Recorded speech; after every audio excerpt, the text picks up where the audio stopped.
এই যে স্কুলটা গরিব মানুষ, বাবা মা খুবই গরিব, কিন্তু প্রাইভেট খরচা, স্কুল খরচা পড়াচ্ছে গরিব মানুষ যারা মানে দিন খাটে দিন খায় তাদের হুমকি।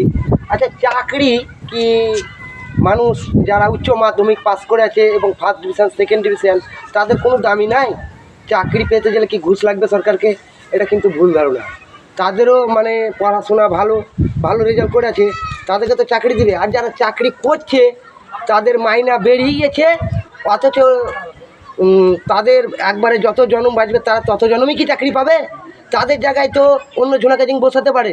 হয়তো 5 বছর চাকরি দিলে 5 বছর পর রিটার্ন কিছু পাবে না, একবারে ডিলেট। মানে মাইনে বাড়াতে হবে, যেখানে 50 সেখানে 80,000 বাড়ান, তাকে 5 বছরের বেশি থাকবে না। তাহলে তো আর একটা গরিব মানুষ ওইখানে ছেলেটা পড়াশোনা করেছে, তাহলে ওখানে যেতে পারবে। দাদা যদি ভুল থাকি তাহলে ক্ষমা করবেন। ছোটো থেকে আন্তরিক ভালোবাসা, বড় থেকে প্রণাম।